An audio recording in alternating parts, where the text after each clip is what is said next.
श्रीमन्महागणाधिपतये नमः। श्री बांके विहारिणे नमः। श्री गुरुचरण कमलेभ्यो नमः।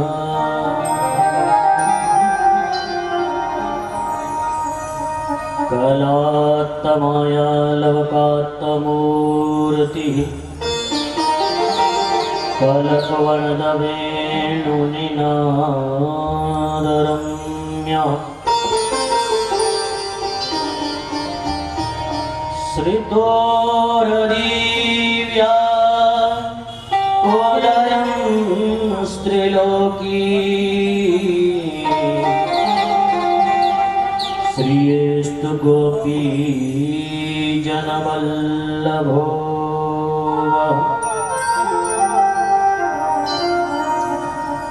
आधारे लिंगनाभौ प्रकटित हृदये तालुमूले ललाटे द्वैपत्रे षोडशारे द्विदशदशदले द्वादशार्धे चतुष्के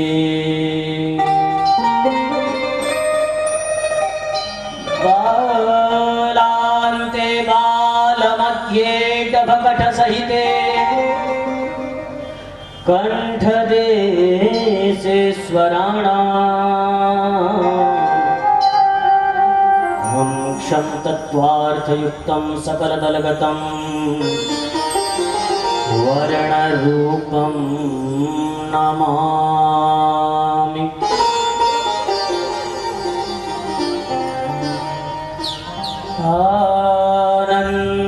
आनन्दमानन्दकरं प्रसन्नं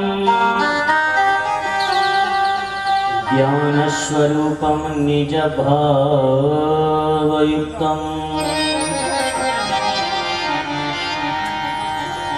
योगेन्द्रमीड्यं भवरोगवैद्यं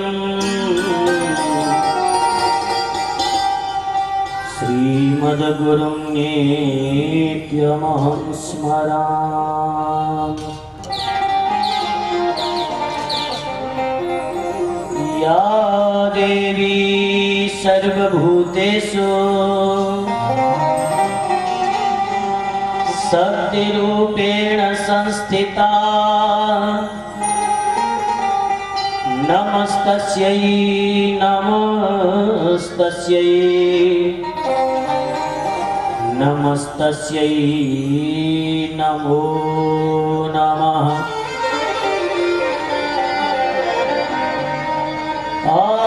अतुलितबलधामं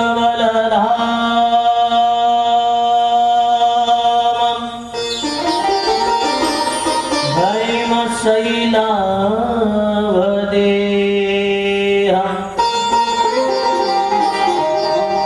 तनुजवन कृशानं ज्ञानिनामाग्रगण्यं सकलगुणनिधानं वानराणामधीशं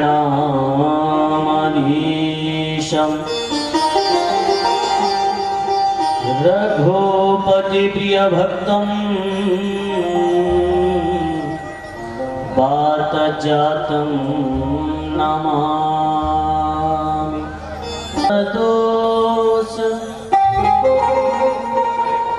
मशेष कल्याण गुणैकराशिं व्यूहांगिनं ब्रह्मपरं वरेण्यं ध्यायेम कृष्णं कमले क्षणं हरिम्। अंगे तु वामे वृषभानुजामुदा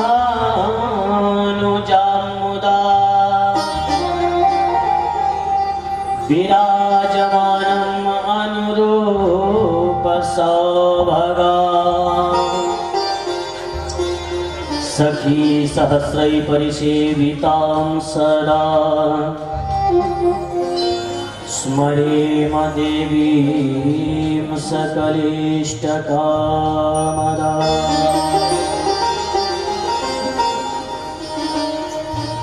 जय जय श्री राधारमण, जय जय नवल किशोर, जय गोपी चितचोर प्रभु, जय जय माखन चोर। राधा मेरी स्वामिनी, हे राधे तेरो दास, जन्म जन्म मोहि दीजियो श्री चरणन में वास। अंजनी नंदन पवन सुत महावीर हनुमान,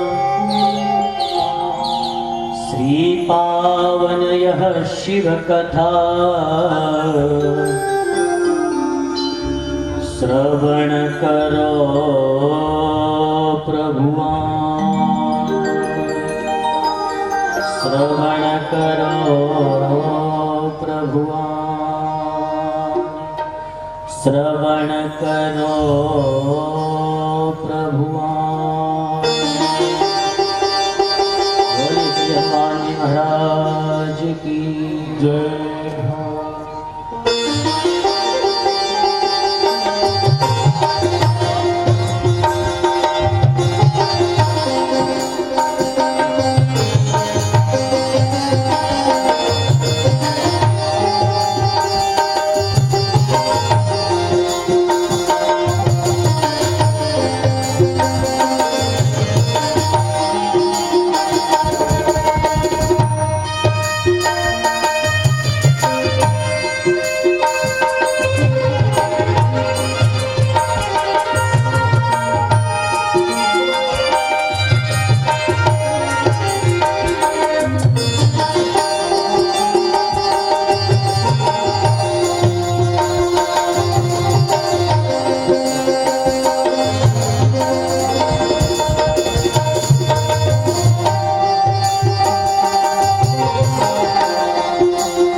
प्यारी कथा प्रेमियों, आइए हमेशा की भांति इस पावन कथा को प्रारंभ करने से पहले हम आप सब मिलकर के श्री रुद्राष्टकम का पाठ करेंगे। भगवान सदाशिव की मंगलमयी यह स्तुति जो मुझे सूचना है कि अब हमारे एक माह के छोटे छोटे बच्चे भी रुद्राष्टकम गाते हैं। और आप लोग देखो, हमारी कमेटी ने कितना बड़ा पंडाल बनाया है? तो फिर ऐसे कुचर कुचर क्यों बैठे हो? थोड़ा किसको आराम से बैठिए, थोड़ा खिसक के। भैया वैसे भी समय हो तो दूर दूर का हो गया है, थोड़ा खिसकिए। समझ में नहीं आ रहा क्या? है इतनी जगह होते हुए भैया ऐसे क्यों बैठे हो? थोड़ा थोड़ा दूरी बनाइए। हाँ जी, कोई किसी को स्पर्श नहीं करे, बड़े प्रेम से बैठ के कथा सुनेंगे। आइए सब मिलकर के रुद्राष्टकम का पाठ करें। नमामि समीशान निर्वाण रूपं विभुं व्यापकं ब्रह्म वेद स्वरूपं। नमामि समीशान निर्वाण रूपं विभुं व्यापकं ब्रह्म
प्रोक्तम विप्रेणा हरतो सये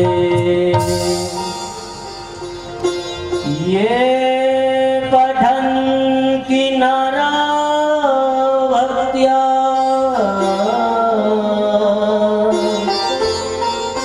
तेषां शम्भो प्रसीदति।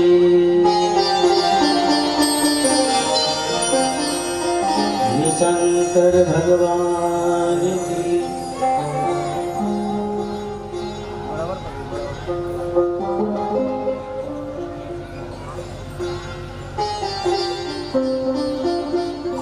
मेरे प्यारे कथा प्रेमियों, संसार में फंसे हुए, नाना तरह के कर्मों में उलझे हुए इस मन को एकाग्र करने के लिए, हमारी जिह्वा की शुद्धि के लिए हम सब आज मिलकर के भगवान का दिव्य संकीर्तन गाएंगे। सब लोग जो यहाँ बैठे हैं, आज से आपका नियम प्रारंभ हो चुका है। इस कथा का संपूर्ण फल तभी प्राप्त होता है जब हम आरती से पहले आएं और कथा के विश्राम के बाद आरती करके जाएं। जो कीर्तन बोला जाए उसको बड़े भाव से, भक्ति से गाएं। क्यों? कलौ केशव कीर्तना। कलयुग में सबसे सरल साधन, सबसे सहज रास्ता, सबसे आसान तरीका यदि इस जीवन के सुधारने का कोई है, हमारे पापों को मिटाने का कोई है, हमारे दुर्गुणों को मिटाने का कोई रास्ता है, तो मेरे बंधुओं माताओं, वह भगवान नाम संकीर्तन है। जब हम दोनों हाथों से ताली बजाते हुए आंखें बंद करके भगवान सदाशिव का, भगवान श्री राधा सर्वेश्वर का, प्रभु सिया राम का जब ध्यान करते हैं, उनका कीर्तन गाते हैं, तो जन्म जन्म के वह पाप राशि तत्काल भस्म हो जाती है, उसी समय नष्ट हो जाती है। आइए सब लोग मिलकर के मेरे साथ संकीर्तन बोलेंगे। राधे कृष्ण कृष्ण कृष्ण राधे राधे, राधे कृष्ण कृष्ण कृष्ण राधे राधे, राधे कृष्ण कृष्ण कृष्ण राधे राधे, राधे कृष्ण कृष्ण कृष्ण राधे राधे, राधे श्याम श्याम श्याम राधे राधे, राधे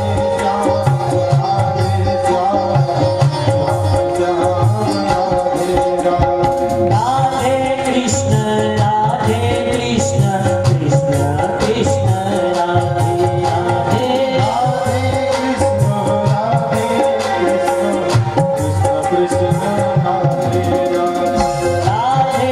राधे, राधे श्याम श्याम श्याम राधे राधे, बोलिए राधे कृष्ण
हृदय बसहु सुर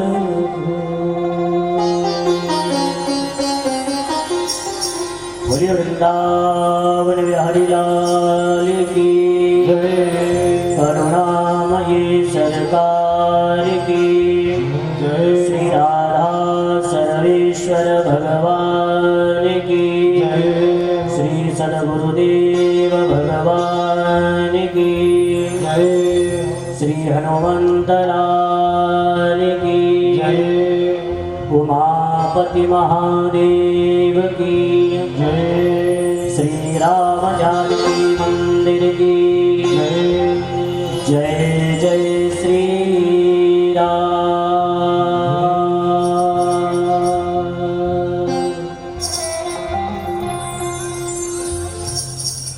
परम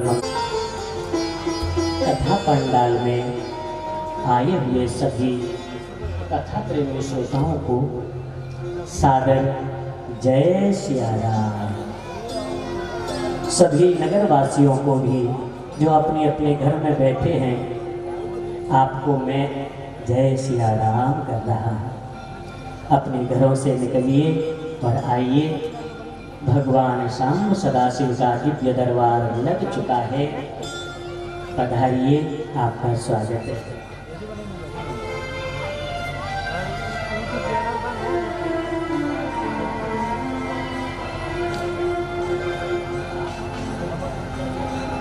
बोलो जय सिया राम। पहली बात, आपको पता है ना, मैं बोलने नहीं देता हूँ कथा में, हा? और अभी तो मैंने शुरू भी नहीं कर पाई है, तब तक तो तुम्हारे कपाष्टक शुरू भी हो। हा? अच्छा ये बताओ, कैसा गुजरा पिछला साल? ठीक है ना आप लोग? मेरे बंधुओं, मेरी माताओं, हम आप बड़े भाग्यशाली हैं। हम आप परम सौभाग्यशाली हैं जो इस 2022 में बैठ करके पावन शिव कथा श्रवण कर रहे हैं। पिछले वर्ष आई इस भयानक आपदा बीमारी के समय में हमारे अनेकों स्वजन, परिजन, पुरजन हमें छोड़कर चले गए। आज उन सबके आत्म शांति के लिए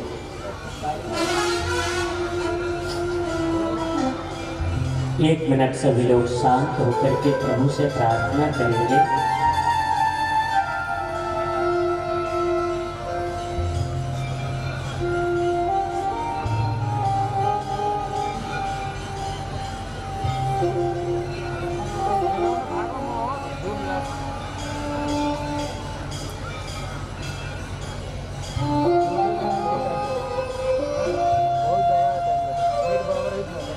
ये सदाशिव अपने चरणों में स्थान प्रदान करें। सबका कल्याण हो, सबका मंगल हो। मेरे बंधुओं, माताओं,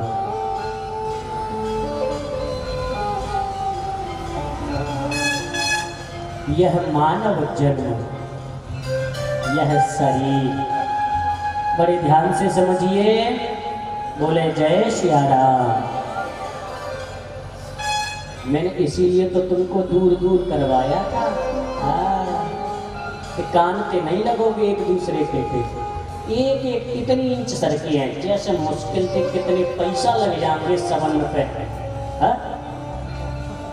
मैंने कही थी घोंटू के ऊपर घोंटू नहीं चढ़ना चाहिए किसी का भी। इतनी जगह है तो आनंद से आराम। अरे खिसक जाओ भैया, तुम तो ही कह रहे हैं माटी के ढोंगाओ।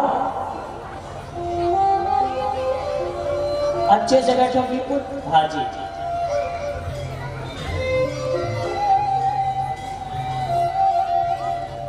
पिछला ग्रह कार्य करके आए हो? हाँ? पिछली बार जो सुना था याद है या भूल गए? भूल गए ना? अच्छा, मुझे तो लगता है आप लोगों ने मुझे जाते समय एक वचन दिया था, याद है या वो भी भूल गए? कितने लोगों ने पूरा किया जरा मैं देखना चाहता हूं।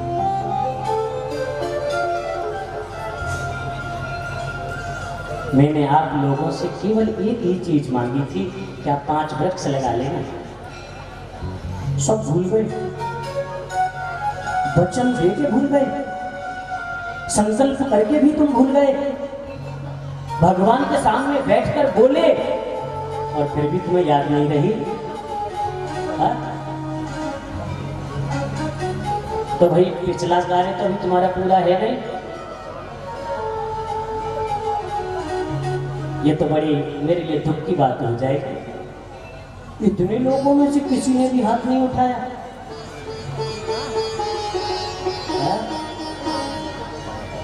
एकमा निवासियों, मैं बहुत प्रेम करता हूं तुम लोगों से और तुम्हारा भला चाहता हूं। अपने सभी बच्चों को संस्कारवान देखना चाहता हूं। अपने सभी भाई बंधुओं को भगवान के भजन में तन्मयता से झूमते देखना चाहता हूं। तुम्हारे जीवन से सारे क्लेशों को जाते हुए देखना चाहता हूं। तुम्हारे घर में आ रही उस अशांति को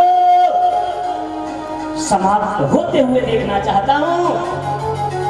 तुम्हारे घरों की बढ़ती समृद्धि देखना चाहता हूं। तुम्हें भगवत मार्ग पर आगे बढ़ते हुए देखना चाहता हूं। क्या यह मेरी गलती है? क्या यह मेरी भूल है? और मेरी भूल नहीं है तो फिर आपने मेरी बात क्यों नहीं मानी? वचन देके कैसे भूल गए?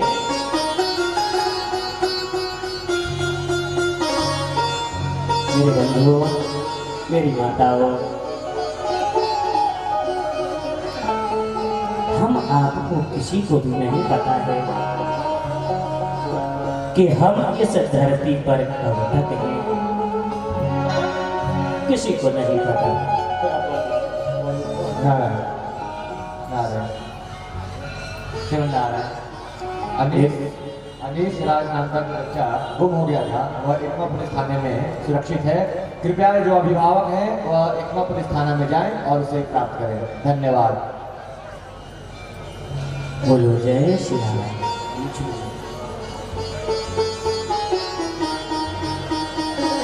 अब यदि आप लोग ध्यान से सुनिए, आप लोग कथा सुनोगे, जीवन में उतारोगे तो ही सुनाऊंगा। ऐसे व्यर्थ का परिश्रम करने से मुझे भी कोई मतलब नहीं है। और आप लोग ऐसे भैया पल्ला झाड़ कथा सुनोगे तो फिर मेरे जैसे व्यक्ति का भी आना कोई फायदा नहीं है। मेरे जैसे व्यक्ति के आने से कोई मतलब नहीं है। फिर तो आप जैसे चल रहे थे, कर रहे थे, करते रहिए।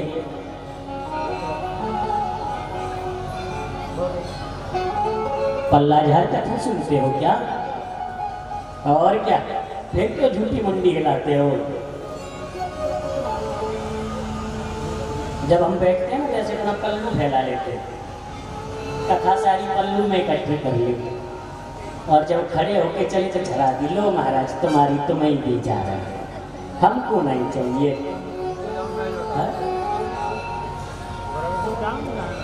मेरे माताओं, बहनों, भाइयों, बंधुओं, जरा तुम सुनो तो सही, समझो तो सही। ये जो पिछला 2.5 वर्ष का समय गुजरा है, ये समय नहीं था, ये एक इस समाज के लिए बहुत बड़ी चेतावनी थी। और जिस चेतावनी को मैं पिछले तकरीबन 6-7 वर्षों से अपने हर कथा में लोगों को बताता आ रहा था। कोई भी हमारा पुराना कथा का वीडियो पहले दिन का देख लीजिए। हमेशा से मैं कहता आया हूं कि प्रकृति के साथ जो छेड़छाड़ हम लोग कर रहे हैं, प्रकृति के साथ जो हम लोग अनाचार कर रहे हैं, प्रकृति जिस दिन कुपित होगी ना, हम लोगों के पास कुछ नहीं रह जाएगा। और मेरे बंधुओं, तुमने देखा, कोई मंगल पे जा रहा था, कोई चंद्रमा पे जा रहा था, एक छोटा सा कीड़ा आया, सब अपने अपने कमरों में घुस गए, कोई बाहर नहीं निकला। उस प्रकृति ने छोटा सा, थोड़ा सा प्रभाव क्या दिखाया? तुम्हारी सारी व्यवस्थाएं, तुम्हारे सारे इंतजाम, तुम्हारे सारे उपकरण सब धरे के धरे रह गए। कोई चारा नहीं था, केवल एक ही चारा था, प्रभु का नाम, भगवान का नाम। वही बात तो मैं आप लोगों से कह रहा हूं कि उनमें से वो लोग भी थे जिन्होंने पिछले साल यहाँ बैठ के कथा सुनी होगी, लेकिन आज वो हमारे तुम्हारे बीच में नहीं है। हम हैं तो भोलेनाथ हमसे कुछ अच्छा कराना चाहते हैं, कुछ अच्छा करवाना चाहते हैं। क्या आप अच्छा करेंगे? खुद को बदलेंगे, अपने जीवन को बदलेंगे, अपने आचरण व्यवहार में परिवर्तन लाएंगे? तो सुनिए, मैं परम पावन आपको शिव महापुराण की कथा सुनाने जा रहा हूं। मेरे बंधुओं, मेरी माताओं, इस धरती पर जो ज्ञान का सागर है वो है वेद। लेकिन वेदों की भाषा बहुत कठिन है। आज हम लोग इस दुनिया में, संसार में रहते हुए मानसिक रूप से इतने दुर्बल हो चुके हैं, इतने दुर्बल हो चुके हैं कि हम लोगों को अच्छी बातें, अपने जीवन के कल्याण की बातें पसंद नहीं आती।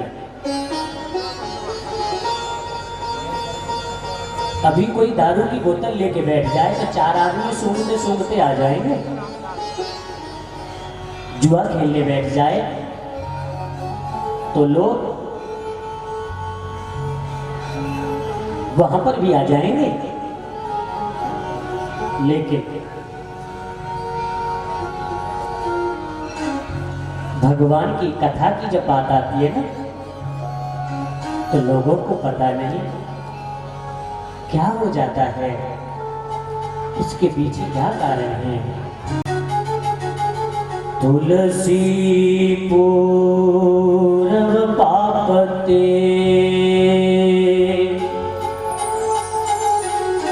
हरि चर्चा सुहाय, जैसे ज्वर के जोरते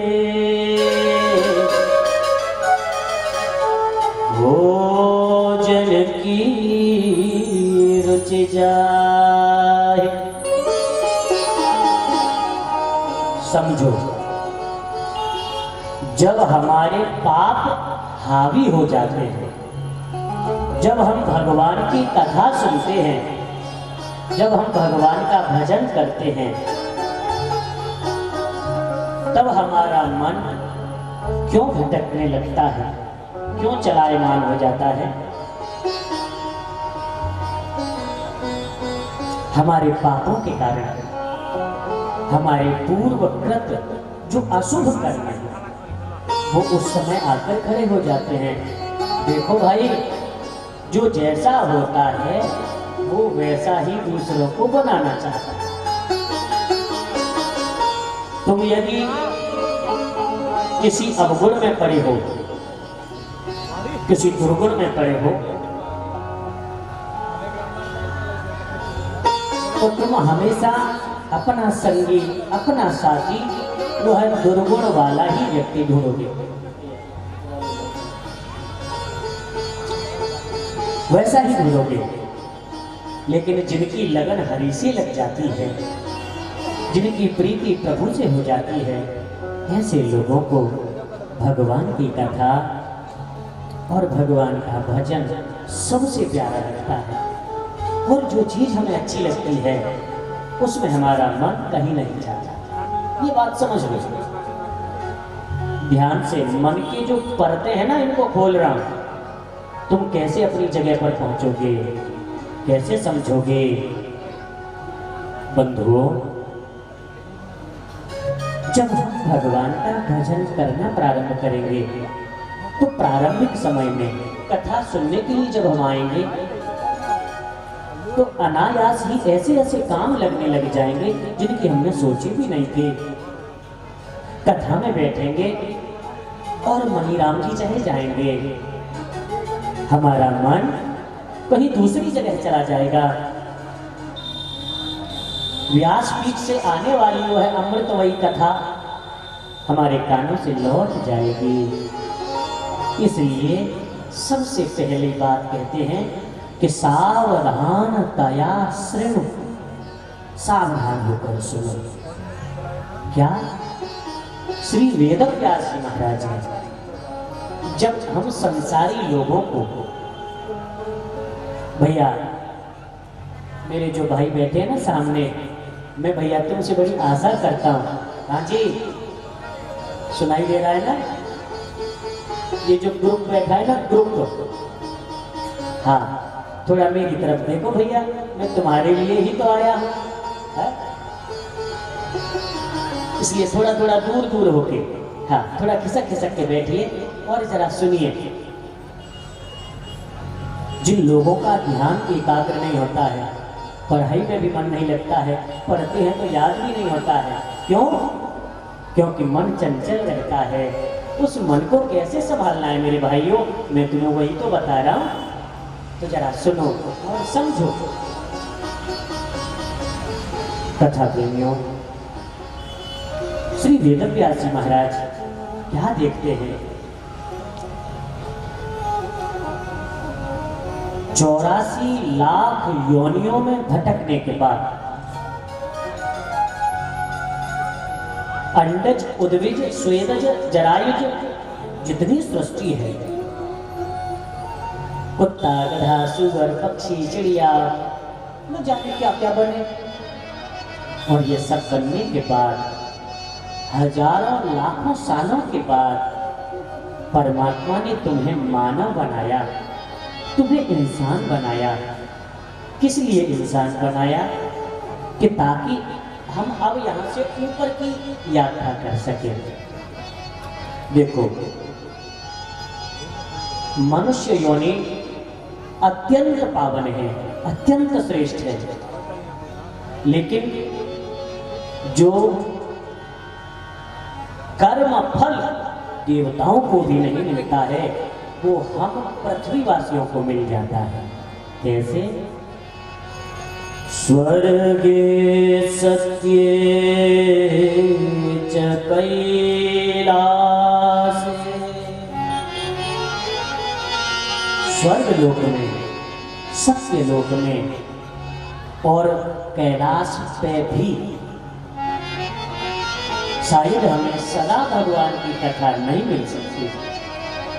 स्वर्ग लोक में केवल तुम्हें सुख मिल सकते हैं, केवल आपको वैभव मिल सकता है, अमृत का पान करने को मिल सकता है, लेकिन यह पावन शिव कथा, भागवत कथा, श्री राम कथा वहां भी नहीं मिलती है।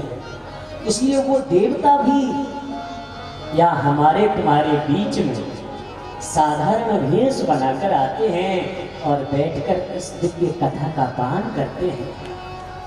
जब हमें भक्ति भाव प्रेम से ओतप्रोत होकर के शिव कथामृत में निमग्न देखते हैं, तब वह अपने को कोसते हैं।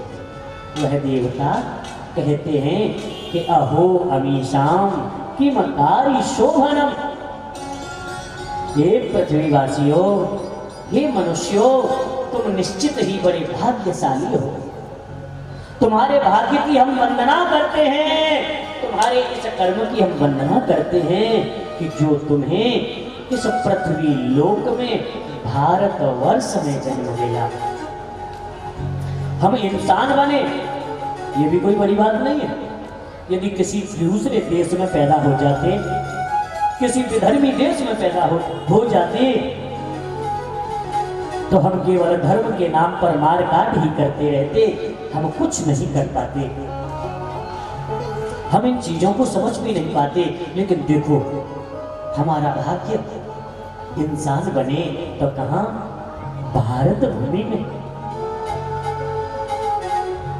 यह बड़ी पावन भूमि है, इस भूमि पर जन्म लेना ही, इस धरती पर जन्म मिल जाना ही हमारे बहुत बड़े पुण्यों का परिचायक होता है, हमारे बहुत बड़े पुण्यों का द्योतक होता है। लेकिन इतना भाग्य प्राप्त होने के बाद आगे चलकर हम सब गुड़ गोबर कर देते हैं। बस यहां से अब समझिए ध्यान से, इंसान हम बने और इंसान बनने के बाद फिर हमने इस संसार को, इस शरीर को, आंखों से दिखने वाले इन पदार्थों को सत्य समझा। गुरु की शरण में कभी बैठे नहीं, सत्संग कभी किया नहीं। जैसे जैसे जीवन बढ़ता गया, इस मन पर पाप का मैल चढ़ता चला गया और अब तो जानना चाहते हैं तो भी बातें कानों में घुसती नहीं है, समझना चाहते हैं समझ में आता नहीं है। क्यों? क्योंकि बुद्धि इतनी कुंठित हो गई है। जैसे चाकू होता है ना, तो चाकू से तुम कोई फल सब्जी काटो, कट जाएगी, लेकिन उसी चाकू की यदि उस धार को खत्म कर दिया जाए, कटेगी तो सही, लेकिन वो बहुत परिश्रम से, बहुत समय लेकर और उतना अच्छा भी काम नहीं होगा। तो मेरे बंधुओं, मेरी माताओं, संसार में रहते हुए, संसार को अपना मानते हुए, संसारियों का चिंतन करते करते हमारी यह मति, हमारी यह बुद्धि कुंठित हो गई। अब कोई यदि 2 पैसे की बात बताए ना तो तुरंत दिमाग में घुस जाती है। और कहीं पे यदि दाल बाटी का, लिट्टी चोखा का यदि निमंत्रण आ जाए, तुरंत हाँ महाराज भूलेंगे ही नहीं। और मैंने तो अभी सुनी थी भैया तुम्हारे यहाँ से जाने के बाद कि लिट्टी चोखा के पीछे भैया गोली भी चल जाती है। यही कोई घटना हुई थी भैया आसपास, कहीं पता नहीं। हाँ तो भैया इतने से उस अन्न के लिए तुम जान लेने से और जान देने से भी नहीं चूकते, तो सोच लो तुम्हारी बुद्धि कहाँ जा रही है। चिंतन करिए। देखो ये जो हमारा मन है, जब कथा सुने दूसरों से कोई मतलब ना रखें, केवल हम और भगवान की कथा, बस ये हमारा हृदय है। इस हृदय में एक दिव्य कमल है, जिस कमल में 1000 पंखुड़ी है। ध्यान से सुन लीजिए, 1000 पंखुड़ी है। और उस दिव्य कमल के ऊपर मेरे परमात्मा विराजमान है। हम उनका दर्शन कर रहे हैं, कानों से कथा सुन रहे हैं और उन्हें बार बार मना रहे हैं। जब कोई बात आ जाती है, कोई हमारे जीवन में ऐसी घटना है कि जो हमें समझाई और वो कमी, वो दुर्गुण हमारे जीवन में काजल के कलंक का काम कर रहा है, तो उसको यही खत्म कर दीजिए। तुम्हारा जो कठोर मन है ना, जब भगवान की कथा सुनेगा तो वो द्रवित हो जाएगा, वो पिघल जाएगा। और कोई चीज जब पिघल जाती है ना, तो उसमें जब जो चीज तुम बनाओगे वो छप जाएगी, अंकित हो जाएगी। तो ये हृदय बेशक तुम्हारा पत्थर जैसा है। जब कथा सुनोगे ना, तो ये कथा इतनी रसमय है, ये कथा इतनी मीठी है, इतनी दिव्य है कि यह कठोर मन पिघलने लगता है। जब हम भगवान की दयालुता, उनकी कृपालुता, उनकी करुणा देखते हैं, सुनते हैं, तो हमारे मन में भी यह भाव पैदा होता है, हमारे मन में भी संकल्प पैदा हो जाता है, हमें आस लग जाती है कि मेरा जीवन ही परमात्मा चाहे जैसा बीता, मुझसे जो भी भूल हुई, मुझसे जो भी कमियां हुई, जो गलती हुई, आज तुम्हारी कथा में बैठकर इस दिव्य कथामृत के प्रभाव से वह मेरे सारे पाप, वह मेरी सारी गलतियां समाप्त हो गई हैं। अब मैं तुम्हारे चरणों के लायक बन जाऊंगा प्रभु। आपने ऐसे ऐसे पापियों को तारा है, तो शायद मैं तो उनसे कहीं छोटा ही होऊंगा। इसलिए मेरे मन में यह आशा बन गई है, यह निश्चय पैदा हो गया है कि मेरे परमात्मा, मेरे सदाशिव, मेरी माता भगवती जगदम्बा हमें जरूर अपना लेगी, हमें जरूर अपना लेंगी, हमारा जरूर कल्याण करेगी। बार बार इन बातों को हम मन में दोहराएंगे, सुनेंगे, तो हमारा यह मन बदलने लगेगा। अब वेदव्यास जी महाराज ने लोगों को बहुत समझाया, बहुत सुनाया। उस वेदों के ज्ञान को, उस वेदों के सार को बड़ा सरल करके, संक्षिप्त करके पुराणों के रूप में हमारे तुम्हारे लिए, इस जगत के कल्याण के लिए श्री वेदव्यास जी महाराज छोड़ गए। उन्हीं पुराणों की श्रृंखला में चौथा पुराण है श्री शिव महापुराण। इस शिव महापुराण की जो गाथा है बड़ी पावन है, हमारे मन में भगवान शिव की भक्ति को पैदा करने वाली है, प्रभु के प्रेम को जगाने वाली है, इस संसार की असारता को बताने वाली है कि संसार झूठा है, जिसे हमने सत्य माना है, जिसे हम सत्य मान रहे हैं।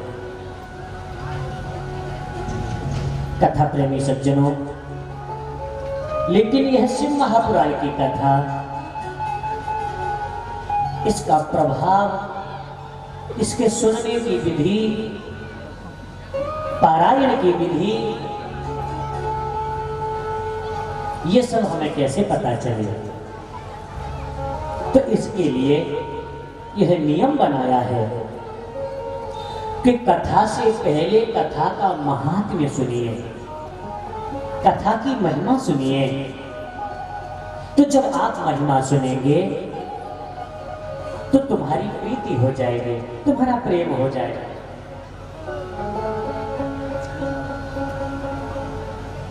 जाने बिना होई नहीं प्रीति, बिनु परतीति होई नहीं प्रीति।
जब तक हम जानेंगे नहीं, पहचानेंगे नहीं, तब तक हमारी उससे प्रीति नहीं हो सकती। जैसे आप कथा सुन रहे हैं, कोई एक सज्जन आए, आकर आपके बीच में बैठे, तो सब लोग जैसे बैठे थे चिपके चिपके, क्योंकि दूर तो उनसे हुआ नहीं जाता कैसे। और जब वो चिपके बैठे भैया वो भी आगे भीड़ हो ही रही, जगह ढूंढने लगे। हमने उन्हें जगह भी नहीं दी, बेचारा बैठ गया। तभी पीछे से किसी ने कहा ओ भैया। बोले हाँ। बोले पता है तू कौन है? बोले हाँ कौन है? मुझे नहीं पता, मैंने तो कभी देखा नहीं। बोले इसीलिए। क्यों? बोले अरे जी तो बहुत बड़ा अधिकारी है, हमारे यहाँ के विधायक जी है।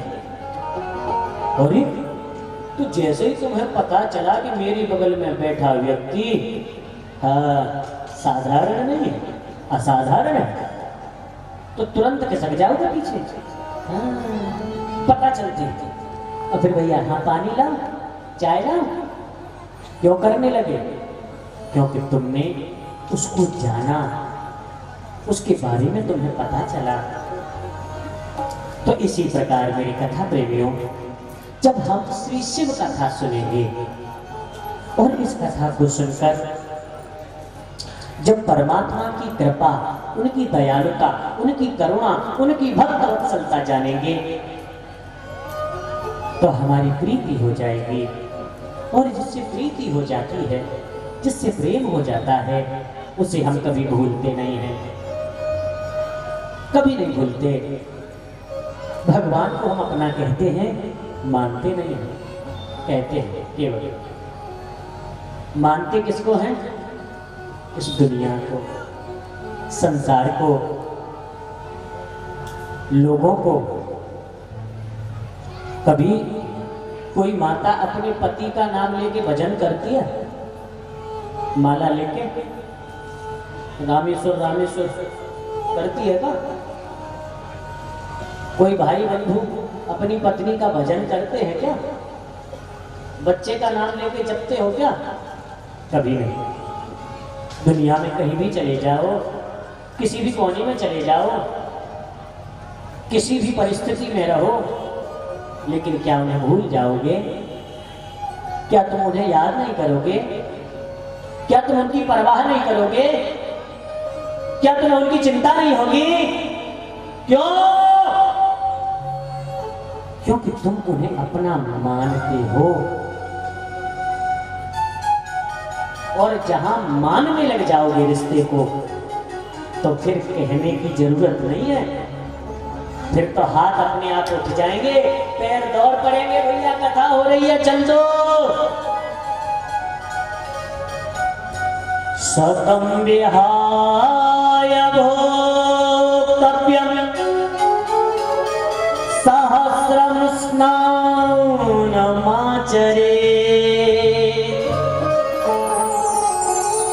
लक्ष्यं विहाय दातव्यं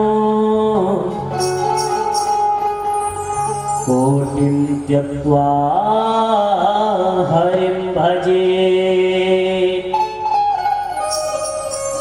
सभी बंधुजन ध्यान से सुन लें।